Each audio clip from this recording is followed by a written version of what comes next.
से। जब भरत भैया जा रहे हैं तो देवता लोग राम नाम की महिमा गा रहे हैं, ऋषि मुनि लोग प्रसन्न हो रहे हैं, देवता पुष्पों की वर्षा कर रहे हैं। राम नाम हेतु नारद जी महाराज ने भगवान से राम नाम सब नामों में श्रेष्ठ हो ऐसा वरदान प्राप्त किया है। अब भगवान शिव ठीक इसी तरह एक बार त्रेता युग में भगवान शिव श्री राम जी की कथा सुनने के लिए अगस्त ऋषि के आश्रम में पधारे हैं।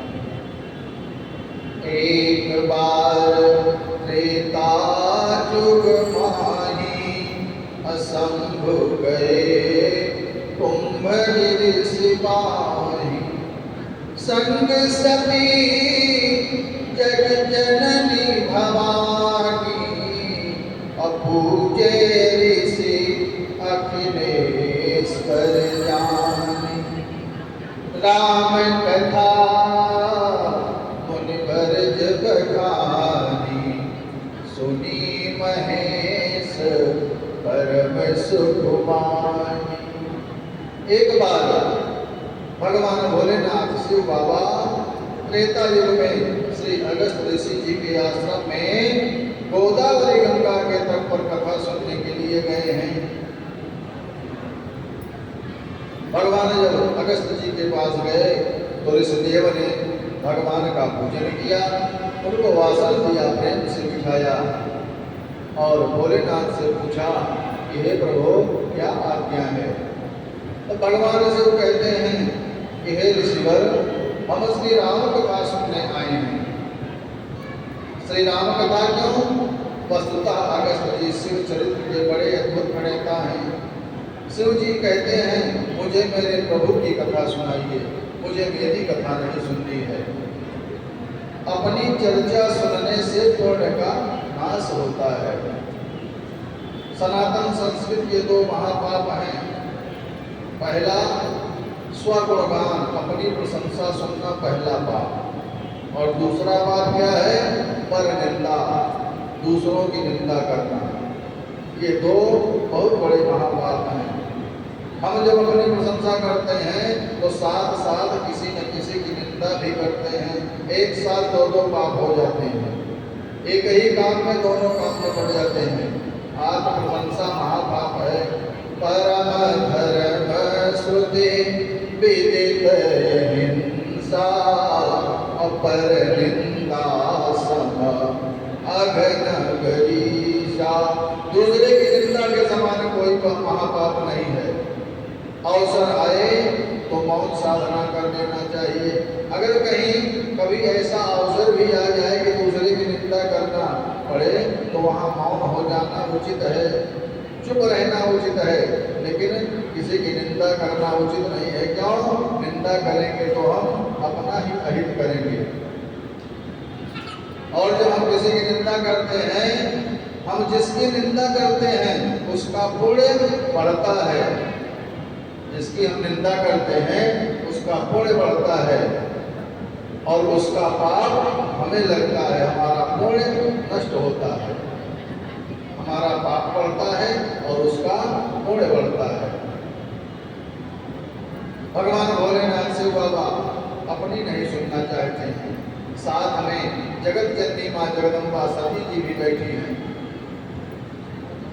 फिर हम तो राम कथा सुनने पधारे हैं। भगवान गदगद हैं, कहते हैं हे ऋषिवर, हमें हमारी कथा नहीं, हमारा गुणगान नहीं, हमारे प्रभु का गुणगान सुनाओ।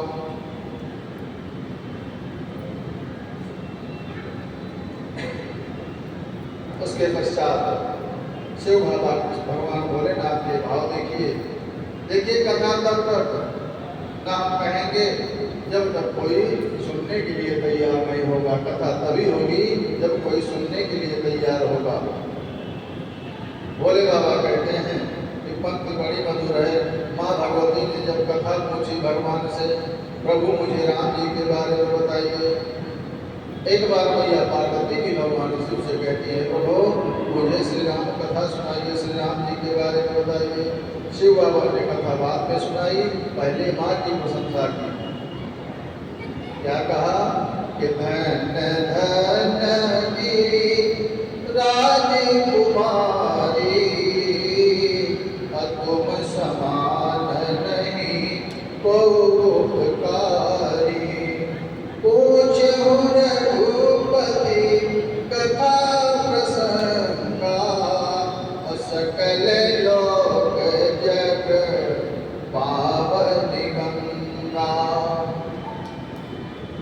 जब मैया भगवान शिव से राम जी की कथा सुनना चाहते हैं, राम जी के बारे में जानना चाहते हैं, तो भगवान पहले मैया को धन्यवाद देते हैं कि आप तो परम सौभाग्यशाली हो जो आपके हृदय में भगवान श्री राम की कथा सुनने का विचार आया। हम कलयुग में उस जीव को बहुत धन्य मानते हैं जो कथा करने की रचना बना देता है। ऐसे जीव परम धन्य हैं जो भगवान की कथा सुनने की रचना बनाते हैं, और वो जीव तो और भी परम धन्य हैं जो रचना बनने के बाद कथा सुनने के लिए पहुंचते हैं। सभी सौभाग्यशाली हैं।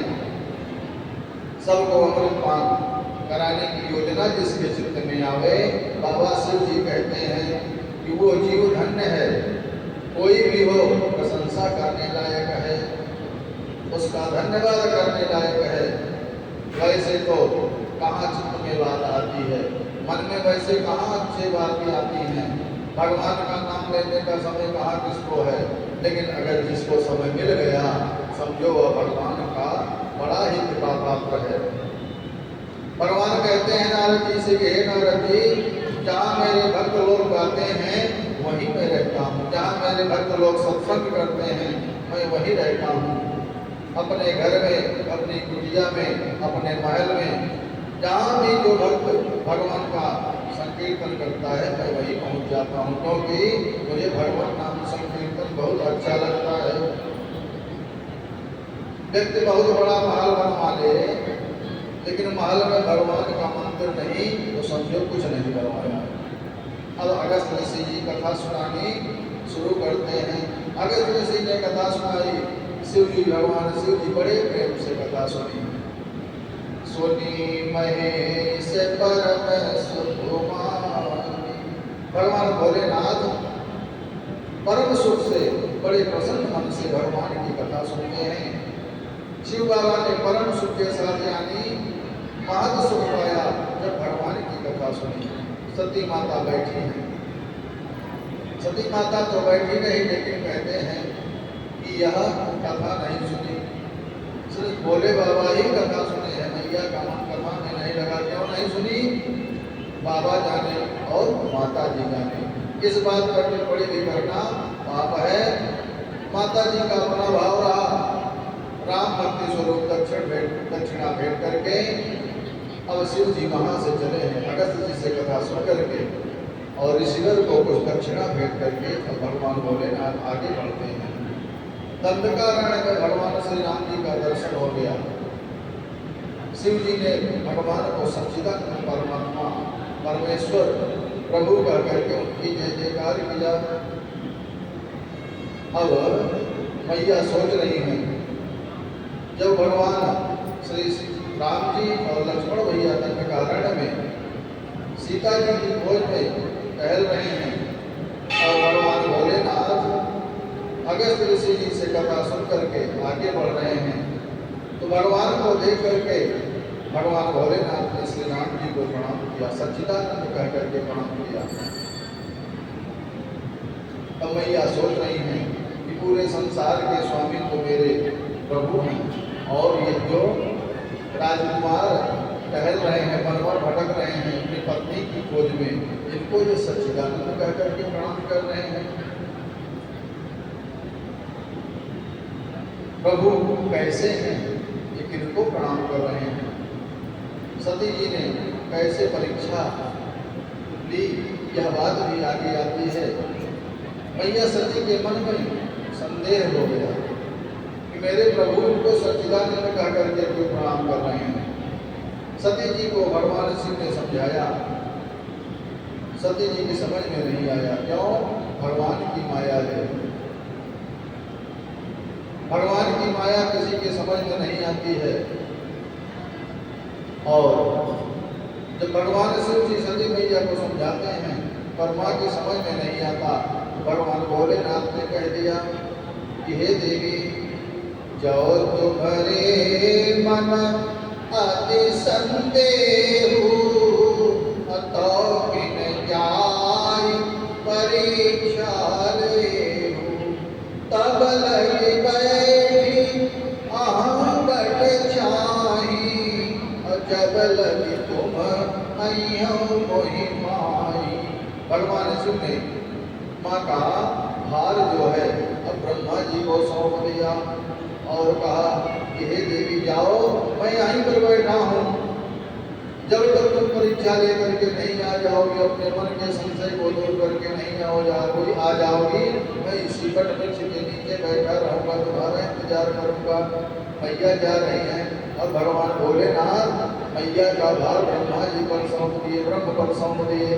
ये वही है सोई जो राम रचि राखा, अको कर बढ़ावही शाखा। भगवान भोलेनाथ कहते हैं इतना समझाने पर भी जब सच्ची नहीं समझ रही है तो भगवान ने जो रचा है वही होगा।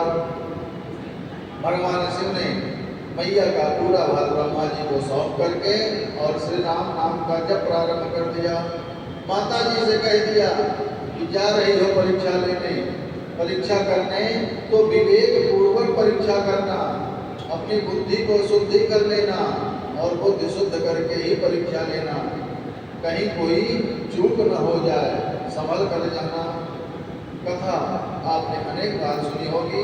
सती माता परीक्षा करने गई तो सीता माता का स्वरूप बना लिया। भगवान शिव के पास आई लौट करके शिव जी ने पूछा कि सती जी आपने परीक्षा ले लिया? परीक्षा कैसे? जब मैया सती मैया सीता मैया का वेश बनाई और भगवान के सामने गई, भगवान श्री राम ने उनको प्रणाम किया और कहा कि माँ भगवान कहाँ हैं, भोले बाबा कहाँ हैं, आप अकेली ही क्यों यहाँ कह रही हो? वापस आती हैं। भगवान भोलेनाथ पूछते हैं मैया सती से कि देवी परीक्षा ले आई? तब सती मैया कहते हैं नहीं प्रभु, मैंने कोई परीक्षा नहीं लिया, जैसे आपने सच्चिदानंद कह करके प्रणाम किया था उसी तरह मैंने भी उन्हें प्रणाम किया है। अब शिव बाबा सोचने लगे कि मेरे लाख समझाने पर तो बात समझ में नहीं है और देवी कह रही कि जैसे आपने प्रणाम किया उसी तरह हमने भी प्रणाम किया, यह बात कुछ हजम होने वाली नहीं है। भगवान भोलेनाथ सोच रहे हैं कि कहीं ये झूठ तो नहीं बोल रही है। भगवान ने अपनी दिव्य दृष्टि से मैया के कार्यों को देखा। भगवान ने सोचा यह तो बड़ा ही अनर्थ हो गया। तब शंकर देखियो धर ध्याना, सती जो कीन चरित सब जाना। बहु राम मारहि सिरुनावा, प्रेर सती यही झूठ कहावा। भगवान भोले बाबा ने प्रभु की माया शक्ति को प्रणाम किया, जिन्होंने सती माता को प्रेरित किया कि ऐसा बोलना। तो इसमें क्या है, एक कल्प की नवीन कथा का जन्म हो गया। जब मैया ने झूठ बोला तो एक कल्प की नई कथा उत्पन्न हो गई, एक कथा का जन्म हुआ। श्रेष्ठों के हर व्यवहार में एक लीला होती है। भगवान की हर लीला में एक कथा है और हर कथा में एक प्रकाश है। हम जो जानते हैं उससे भी अलग है, और वो क्या है जो प्रभु ने और शिव जी ने मिल करके बनाया। सती जी का नवीन अवतरण कराना है, सती मैया का पुनर्जन्म करवाना है, इसलिए ऐसी रचना बनी। अब भगवान भोले बाबा ने मन ही मन में संकल्प लिया, भगवान के मन में संकल्प आया और शिव बाबा ने संकल्प ले लिया। यही तन सती भेंट शिव संकल्प कीन मत पाई। भगवान भोलेनाथ ने मन ही मन संकल्प ले लिया कि हे सती, इस शरीर से अब हमारा तुम्हारा पति का स्वरूप नहीं रहेगा। अब हम तुम पति स्वरूप नहीं रहेंगे, सती से हमारी अब भेंट नहीं होगी। शिव जी ने संकल्प ले लिया। भगवान शिव के संकल्प लेते ही आकाशवाणी हुई, बाबा की प्रशंसा की आकाशवाणी ने कि हे भोलेनाथ आप धन्य हैं, धन्य है आपकी भक्ति, आपकी प्रणता धन्य है। ऐसा कठोर संकल्प कौन ले सकता है, आपके सिवा ऐसा कठोर संकल्प कोई नहीं ले सकता। आपने लिया, आप धन्य हैं। अब भगवान भोलेनाथ राम राम का स्मरण करते हुए भोले बाबा आगे चलते हैं। सती मैया ने भी आकाशवाणी सुनी, और जब आकाशवाणी सुनी सती मैया ने, उनके चित्त में आया कि शिव जी ने ऐसा कौन सा संकल्प ले लिया। मैया भगवान भोलेनाथ से पूछती हैं कि बाबा आपने ऐसा कौन सा संकल्प ले लिया। भगवान भोले बाबा कुछ बताते नहीं हैं। ध्यान रखिए, हमें पहले तो कुछ संकल्प लेना नहीं चाहिए, लेकिन अगर कोई संकल्प लें तो जब तक उसका समय ना आ जाए, कार्य शुरू ना हो जाए, उस संकल्प को उजागर नहीं करना चाहिए। संकल्प का कोई प्रचार नहीं करना चाहिए। संकल्प तब तक नहीं भूलना चाहिए जब तक कि वह शुरू न हो जाए, प्रस्तुत होने की अवस्था में ना आ जाए। श्रेष्ठ निर्णय का संकल्प तो भूलना ही नहीं चाहिए। क्या कथा कहती है कि शिव जी ने संकल्प नहीं खोला, किसी से संकल्प बताया नहीं। यहाँ गोस्वामी जी के सोरठे के माध्यम से बड़ा मधुर निर्णय लिया है गोस्वामी जी ने। जल पल सरिस विकार देखहु प्रीति कीर्ति भजे, अबिलग होय रस जाय, कपट घटाए भरत मुनि। बाबा कहते हैं कि 1 किलो दूध में आप 1.5 किलो भी पानी मिला दीजिए तो दूध के दाम वह पानी बिक जाएगा, और नहीं बिकेगा दूध के दाम तो चाय तो जरूर ही बन जाएगी। लेकिन अगर दूध में खटाई 1 बूंद भी पड़ जाएगी तो दूध फट जाएगा, किसी काम का नहीं रह जाएगा। सती माता अपनी करनी पर बहुत पछता रही हैं। उनको बहुत कष्ट हो रहा है कि मैंने यह क्या कर दिया। अब सती मैया पछता रही, भगवान भोलेनाथ और सती मैया हिमालय पर पहुंचते हैं और भोलेनाथ एक आसन जमा करके बैठ जाते हैं। भोलेनाथ समाधि ले लेते हैं। शंकर सहज स्वरूप समारा, लागे समाधि अखंड अपारा। मेरे भोले बाबा की अखंड समाधि लग गई। 1-2 दिन के लिए नहीं, 1-2 वर्ष के लिए नहीं, बीते संबत साहस 87,000 वर्ष शिव जी ने समाधि लगा लिया है। 87,000 वर्ष तक भोले बाबा समाधि में बैठ गए हैं। कई लोगों को मैंने देखा कि संकल्प तो लेते हैं लेकिन संकल्प का ध्यान नहीं रखते हैं। भगवान भोलेनाथ ने संकल्प लिया और समाधि लगा करके बैठ गए। 87,000 वर्ष शिव जी मौन रहे, क्योंकि बोलेंगे तो बात आगे बढ़ेगी। अगर जैसे भगवान भोलेनाथ ने मौन धारण कर लिया, वैसे हमें भी चाहिए कि अगर कहीं बात विवाद हो रहा है, एक दूसरे को बात नहीं अच्छी लग रही है, तो वहाँ मौन धारण कर लेना चाहिए। मौन धारण करने से ही सभी प्रकार के झगड़े शांत हो जाते हैं। भगवान मौन धारण कर लिए, समाधि लगा करके बैठ गए। 87,000 वर्ष बाद जब शिव जी समाधि से वापस आए तब मुँह खोलते हैं, तब याज्ञवल्क्य जी कहते हैं, भगवान जब समाधि से उठे और जब मुँह खोले तो कहते हैं कि राम नाम शिव सुमिरन लागे, और जाने सती जगत पति जागे। भगवान जब समाधि से उठे तो सती मैया ने जाना कि बाबा उठ गए हैं। माँ ने जाना कि बाबा जग गए हैं। माँ ने चरणों में जाकर के भोले बाबा के प्रणाम किया है। जब मैया भोलेनाथ के चरणों में प्रणाम किया तो शिव जी ने आसन निकाल करके सती जी को सामने दिया, सामने बैठने के लिए। देखिए, शिव जी ने नहीं कहा बैठिए, हाल चाल भी नहीं पूछा। जाहि शंभु पद मंद जोगीना, असम्मुख शंकर आसन दीना। भगवान भोलेनाथ ने सिर्फ सामने आसन दे दिया बैठने के लिए। आसन किसको दिया जाता है? अपने से बड़ों को आसन दिया जाता है। अब भगवान भोलेनाथ मैया को बड़ा कैसे समझ रहे हैं? वो तो उनसे छोटी हैं, लेकिन नहीं, भगवान मैया को आसन इसलिए दे रहे हैं कि सती मैया ने सीता मैया का स्वरूप धारण कर लिया था, और सीता मैया भगवान शिव की आराध्या है। जब उनका वो धारण कर लिया तो उनकी नजरों में वो श्रेष्ठ हो गई, इसलिए संपूर्ण आसन दिया है बैठने के लिए।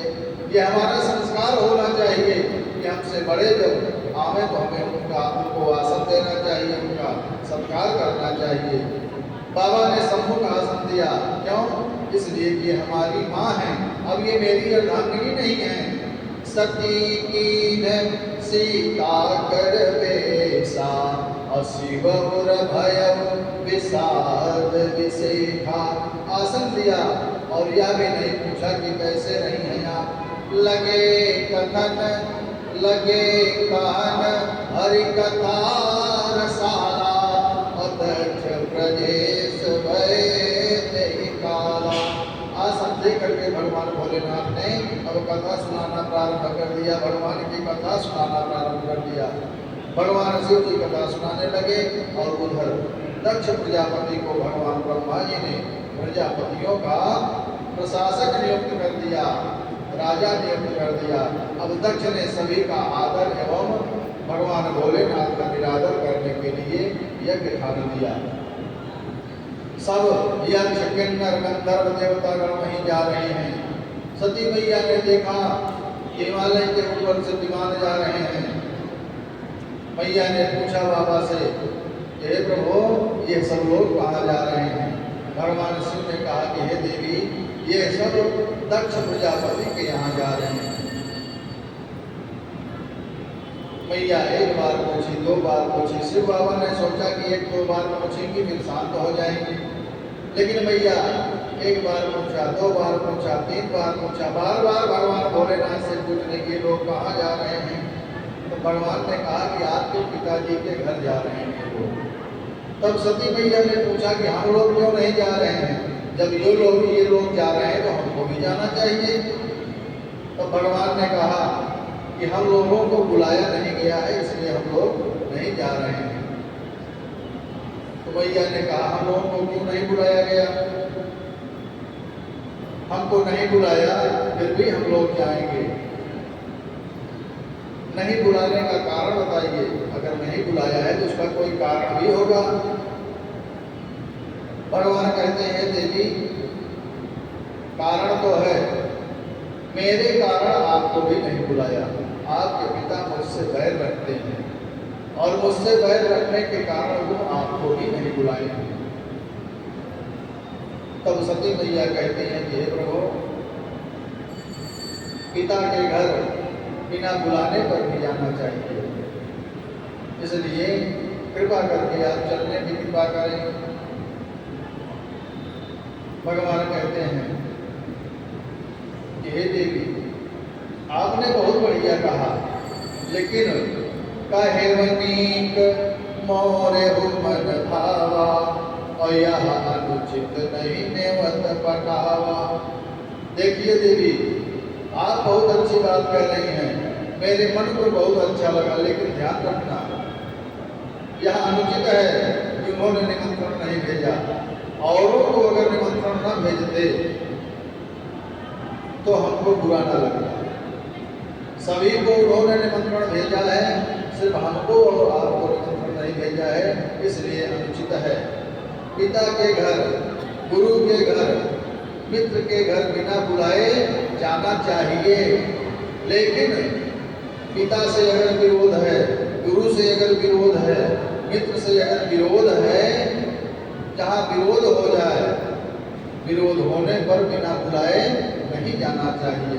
अगर बिना बुलाए जाया जाता है तो कल्याण नहीं, समझो कल्याण नहीं होगा देवी। हे देवी, इसलिए मेरी बात मानो, मत जाओ। सती माता ने कहा कि पहले तो आप यह बताइए कि आपको क्यों नहीं बुलाया। तो भगवान भोलेनाथ ने पूरी कथा मैया को बता दी। तब सती मैया ने कहा कि ब्रह्मा जी की सभा में गए थे आप, तो आप सभा में गए थे कि वहां ध्यान करने गए थे, समाधि करने गए थे। भगवान भोलेनाथ ने बताया कि ब्रह्मा जी की सभा लगी हुई थी, वहां पर सभी देवता ऋषि मुनि आए थे, दक्ष भी आए, सभी ने उठ करके उनको प्रणाम किया, लेकिन हमने उठ करके उनको प्रणाम नहीं किया, इसी कारण से वो नाराज हो गए हैं। तब मैया सती कहती है कि आप वहाँ सभा में गए थे, वहाँ समाधि लगाने गए थे, आपको उठ के प्रणाम कर लेना चाहिए था कि वो आपके पिता ही तो हैं, गलती आपकी है इसमें। और आज का जो समाज है, माताएं पति की ही गलती बताने में तत्पर रहती हैं।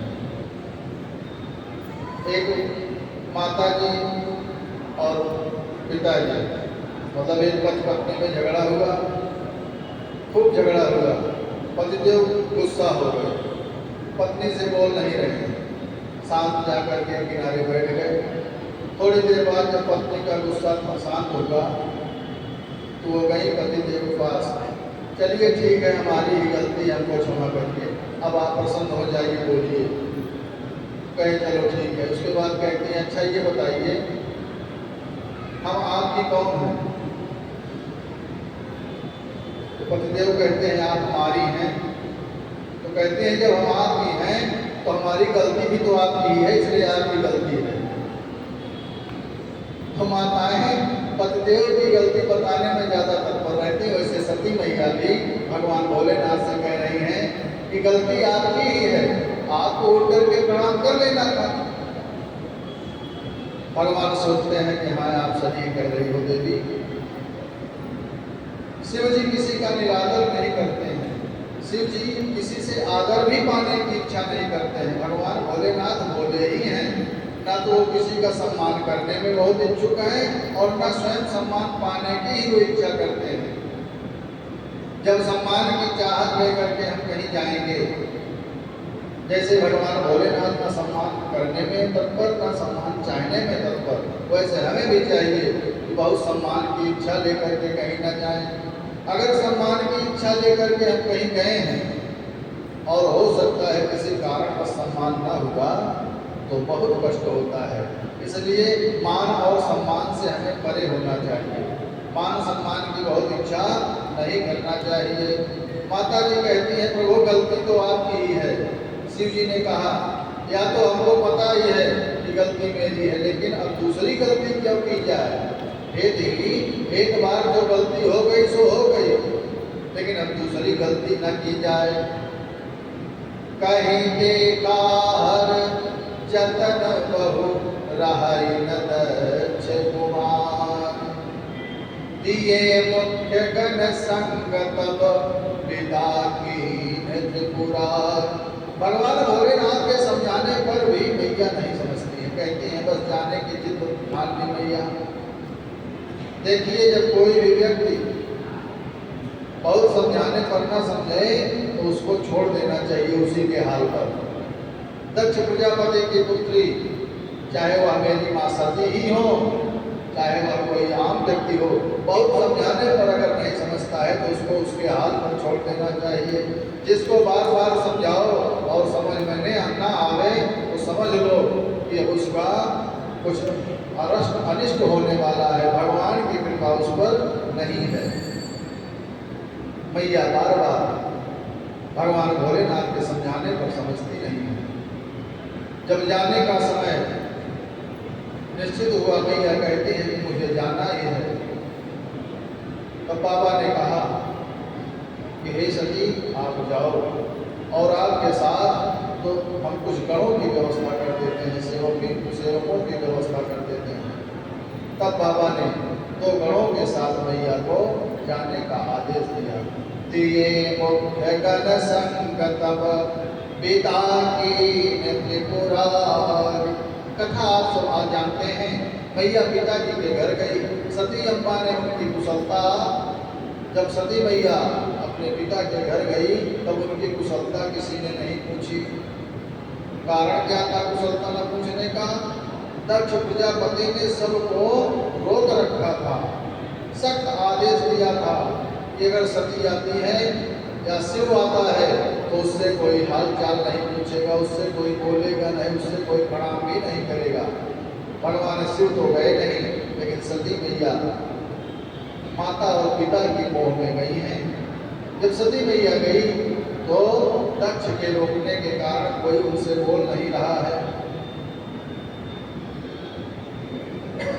न किसी ने उनसे कोई हाल चाल पूछा। सती मैया की मैया ने देखा, माता दौड़ पड़ी और आकर के मैया ने अपनी बिटिया को गले से लगा लिया और कहा कि मेरी लाडली आ गई। लेकिन दक्ष प्रजापति ने तो देखा सती मैया को और उनके पूरे बदन में आग लग गई।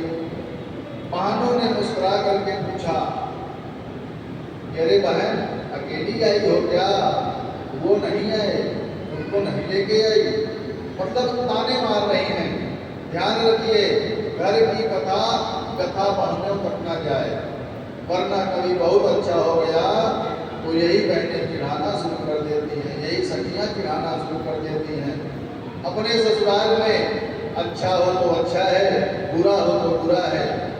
अच्छाई तो बाहर व्यक्त करो, लेकिन अगर कोई कमी है तो बाहर व्यक्त मत करो, इससे तुम्हारा ही हित होने वाला है। बहनें मुस्कुराना शुरू किया, बहनों ने चिढ़ाया। परिवार का व्यवहार देख करके सती माता को बड़ा खटपटा लगा। माँ ने माँ से कहा, सती मैया अपनी माँ से कहा कि हे माँ, हम थोड़ी देर बाद आते हैं, यज्ञ मंडप की परिक्रमा करके हम आते हैं। मैया जानती हैं कि अगर बेटी यज्ञ मंडप की परिक्रमा करने गई तो अनिष्ट ही होने वाला है। मैया सती मैया को रोकती हैं, बिटिया कहीं मत जाओ, बड़े दिनों बाद आई हो, आओ हम बैठ करके कुछ हाल चाल बात करते हैं, प्रेम से बैठ करके कुछ बातचीत करते हैं। वहाँ यज्ञ की व्यवस्था है, वहाँ यज्ञ हम होने दो। लेकिन सती मैया माँ से कहती हैं कि हे माँ, मैं यज्ञ मंडप की परिक्रमा करके अभी आती हूँ। मैया सती मैया कहीं परिक्रमा करने के लिए परिक्रमा कर ही रही थी कि मंडप में देखा कि भगवान भोलेनाथ का स्थान नहीं है। सबका स्थान है परंतु मेरे स्वामी का स्थान कहीं भी नहीं है। ब्रह्मा जी का स्थान रिक्त है। क्यों? दक्ष का स्वभाव जानते हैं। श्री हरि का भी स्थान नहीं दिया। विष्णु भगवान का आसन है, क्योंकि विष्णु के भक्त है दक्ष प्रजापति। दधीचि जी के नहीं आने पर भृगु जी आचार्य के आसन पर विराजमान है। जब भगवान भोलेनाथ का स्थान वहाँ नहीं मिला तो दधीच ऋषि भी उस यज्ञ में सम्मिलित नहीं हुए, और जब दधीच ऋषि जी उस यज्ञ में नहीं सम्मिलित हुए तो उस स्थान पर भृगु आचार्य के आसन पर विराजमान है। यह सब देख करके मैया को आदेश आ गया, सती मैया क्रोधित हो गई।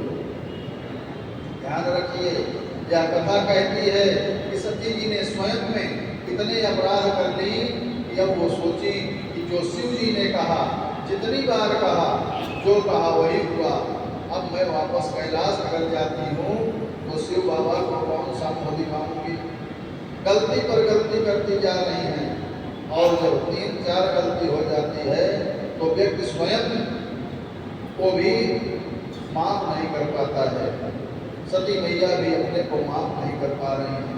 सती मैया सोचती हैं कि भगवान ने हमको कई बार मना किया, लेकिन हमने उनकी बातों का निरादर किया, उनकी बातों को नहीं माना। अब मैं कौन सा मुँह लेकर के शिव जी के पास जाऊँ? तब मैया ने निर्णय लिया कि अब मैं इस शरीर को ही नष्ट कर दूंगी और इन सबको सजा दूंगी। और क्रोधित होकर के मैया सभी को टपकने लगी, सभी देवताओं को, ऋषियों को क्रोधित होकर के कहने लगी कि सुना हो सभासद सकल मुनिंदा, सुनहु सभासद सकल मुनि पिता, कहीं सोनी जिन शंकर निंदा। सुनहु सभासद सकल मुनि पिता, कहीं सोनी जिन शंकर निंदा। से भजो तुरंत लाभ सब काहू, भली भांति पछताव पिताहु। सज समो श्रीमति अगपारा, सुनिय जाता अति मर जाता। पाटियता सुजीव जो बसरी, श्रवण मोदित चली अपराध। जगदात मां महेश पुरारी, जगत जनक सबके हितकारी। सीता बरन कथि निंदक तेरी, धन सोर समया तेरी। तजी हम तुरत तेरी तेरी, पुरधरि जन मौल रिस गेलु। अस कहि जोगी अजीवित गुजारा, भयउ सकल मकरारा। भयउ सकल मकरारा। मैया क्रोधित होकर के कहती हैं कि हे सभासदों और ऋषियों मुनियों, हे पिताजी ध्यान से सुनिए, आज सभी लोगों ने मेरे प्रभु का अपमान किया है। किसने किया बोलिए मेरे प्रभु का अपमान? शिव जी का अपमान किसने किया? शिव जी ने समझाया था, अपमान किसने किया? मैया कहती हैं सभासदों से, सभी देवताओं से, कि किसने अपमान किया मेरे प्रभु का? लेकिन स्वयं भूल गई कि सबसे पहले अपमान किसने किया? सबसे पहले अपमान मैया सती जी ने ही किया। भगवान शिव का क्यों, कैसे अपमान किया? भगवान ने उनको बार बार रोका कि राम जी की परीक्षा लेने मत जाओ, लेकिन मैया नहीं मानी। राम जी की परीक्षा लेने गई, पहला अपमान किया।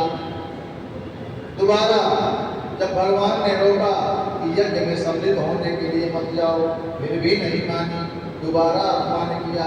जब स्वयं अपमान कर रही हो आप, तब दूसरों ने अपमान किया तो आपको क्यों कष्ट हो रहा है? पहले आप स्वयं सम्मान करिए। मैया ने स्वयं अपमान किया। इसके पश्चात मैया ने क्रोधित होकर के अपने शरीर को योग अग्नि के हवाले कर दिया और अपने शरीर को भस्म कर दिया। सती मरत हरिशन बरु मांगा, जन्म जन्म शिव पद अनुरागा। तेहि कारण हिमगिर गृह जाई, जनमी पार्वती तनु पाई।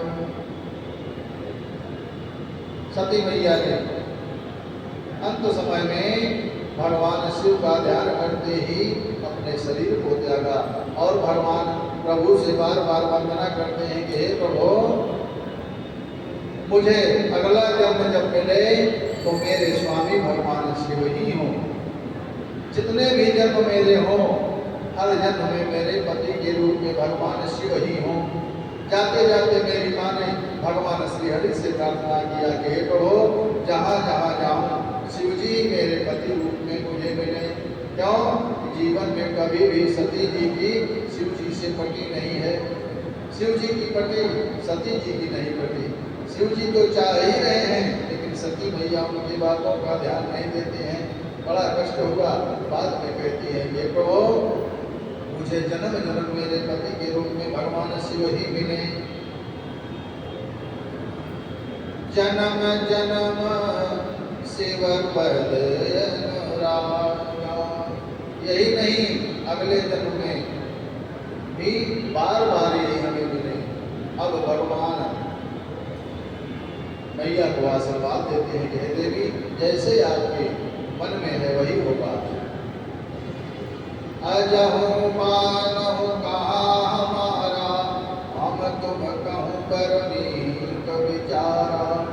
तू सन रहित सकल गुण राशि, श्रीपति पूर्व कुंठ निवासी। भगवान से मैया प्रार्थना करती हैं। और फिर पार्वती अम्मा ने कहा कि महादेव यव गुण भवन, विष्णु सकल गुण धाम। अजय कर मन रम रम जाहि जस तेहि सन काम। मैया ने भगवान से प्रार्थना किया कि प्रभु, मेरे अगले जन्म में पति के रूप में भगवान ही मिले। तो सती मैया ने भगवान से प्रार्थना किया, पार्वती रूप में माता जी ने फिर जन्म लिया। जाकर के सती मैया ने हिमालय के यहाँ जन्म लेती है माँ। और जन्म लेने के पश्चात हिमालय राज्य के यहाँ खूब मंगल हो रहा है, खूब प्रसन्नता हो रही है। और नारद जी वहाँ पहुँचते हैं।